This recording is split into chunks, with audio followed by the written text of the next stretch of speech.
माजिदा फूट फूट के रो रही है और वलीद से कहती है कि मैंने आप लोगों के साथ जो कुछ किया है उसके बावजूद आप लोग हमसे इतना अच्छा पेश आ रहे हैं।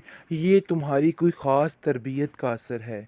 यकीन मानो मैंने सोचा था कि पता नहीं किस तरह से आप लोग हमें ज़लील करके घर से बाहर निकालेंगे, लेकिन मुझे क्या पता था कि सारे मामलात ठीक कर लेंगे आप। जिस पर आप देखेंगे कि वो कहता है कि आप कैसी बातें कर रही हैं, हम कभी भी आपके साथ बुरा नहीं करते क्योंकि मेरी माँ ने सिर्फ़ और सिर्फ़ आपको बहनों जैसा समझा है, तो इसलिए आपके साथ वो कभी कुछ गलत नहीं कर सकती हैं।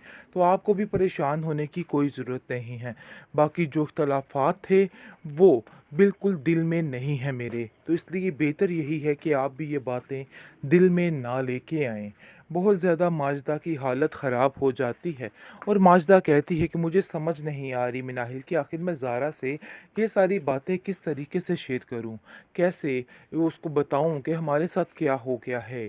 क्योंकि मिनाहिल जो है वो ज़ारा से बात करती है लेकिन ज़ारा उनकी तरफ आना चाहती है।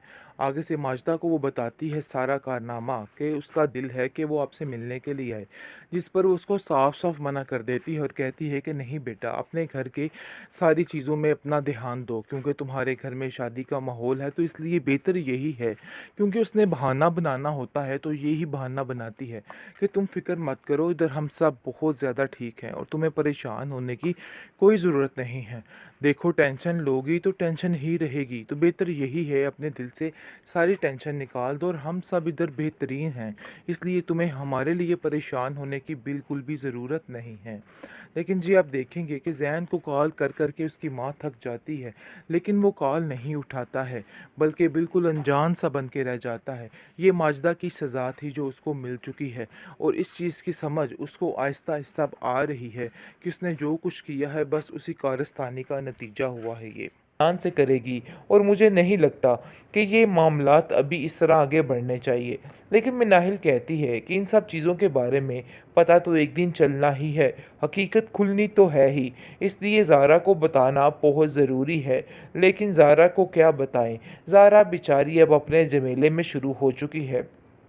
बहरहाल काफ़ी ज़्यादा बात करने की कोशिश कर रही है माजिदा के साथ ज़ारा, लेकिन वो उसको हर बार की तरह टाल देती है और टाल मटोल करके उसको इधर उधर का बहाना बनाकर फ़ोन बंद कर देती है। ज़ारा को शक हो रहा है कि आखिर ऐसी क्या बात है जो मुझसे बात नहीं की जा रही। वो मिनाहिल से कॉल करती है, उसको कहती है कि मुझे सच सच बताओ कि आखिर क्या हुआ है, मैं आ रही हूँ आप लोगों से मिलने के लिए। जिस पर मिनाहिल कहती है कि नहीं, अभी मत आना, अभी मैं ठीक हो जाऊंगी, यानी कि तुम्हारी माँ ठीक हो जाएगी तो मैं और फूफो जान दोनों तुमसे खुद ही मिलने आ जाएंगे। इसलिए तुम्हारे घर में शादी का माहौल है, तुम्हें उधर ध्यान देना होगा। यानी कि बहाना बनाकर टाल दिया जाता है, लेकिन कहाँ टलने वाली है वो तो ऐसी बला है कि चिपक जाए तो उतरने का नाम नहीं लेती। लेकिन मिनाहिल ने बड़े तरीके से सारा कुछ कवर कर लिया। उसको खुद कुछ समझ नहीं आ रही थी कि वो क्या करे। टेंशन उसके लिए इस कदर बढ़ चुकी थी कि बस हर तरफ उसको टेंशन ही टेंशन दिखाई दे रही थी। उसको कुछ समझ नहीं आ रही कि वो क्या करे। लेकिन आप देखेंगे कि बातों को बढ़ावा नहीं दे रही मिनाहिल और तसल्ली दे रही है अपनी फूफो जान को कि आपको फ़िक्र करने की, परेशान होने की ज़रूरत बिल्कुल भी नहीं है। सारे मामले ठीक हो जाएंगे और संभल जाएंगे। मैं सिर्फ़ और सिर्फ यही आपसे कहना चाहती हूँ। दूसरी तरफ वलीद की माँ काफ़ी ज़्यादा परेशान है इन लोगों की वजह से, लेकिन वलीद तसल्ली देता है और कहता है कि परेशान होने की ज़रूरत नहीं, सब कुछ ठीक हो जाएगा। मिनाहिल, मुझे तुमसे इतनी बड़ी बेवकूफ़ी की उम्मीद नहीं थी। आखिर कैसे तुमने इतनी बड़ी गलती कर डाली, अपने हाथों से कैसे साइन कर डाले। मुझे तो कुछ समझ नहीं आ रही कि तुम इतनी बेवकूफ़ आखिर कैसे हो सकती हो। जिस पर वो कहती है कि जो इंसान अपनी माँ को बेवकूफ़ बना सकता है वो मुझे क्यों नहीं बना सकता। और वैसे भी कहते हैं कि मोहब्बत अंधी होती है। बस समझिए कि मैंने कुछ ऐसा ही किया है। मुझे तो कुछ समझ नहीं आई कि मुझसे क्या करवाया जा रहा है और क्या नहीं करवाया जा रहा। बस जो कुछ कहा गया मैं वही करती गई। लेकिन आप देखेंगे कि माजिदा कहती है कि वो कभी भी खुश नहीं रहेगा। उसने जो कुछ हमारे साथ किया है उसको उसके किए की सज़ा बहुत जल्द मिल जाएगी।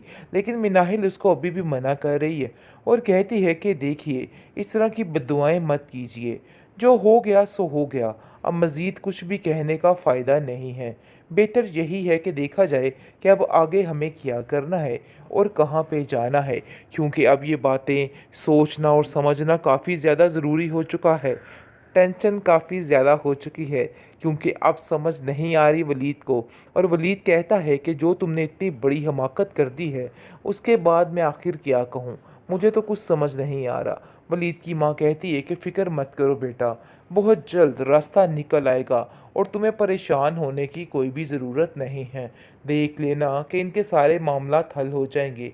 लेकिन मिनाहिल इस चीज़ पर हैरान है कि कितनी चालाकी के साथ ज़ैन ने ये सारा कार्रवाई की। उसको बिल्कुल समझ नहीं आई कि उसके साथ क्या हो रहा है और क्या नहीं हो रहा।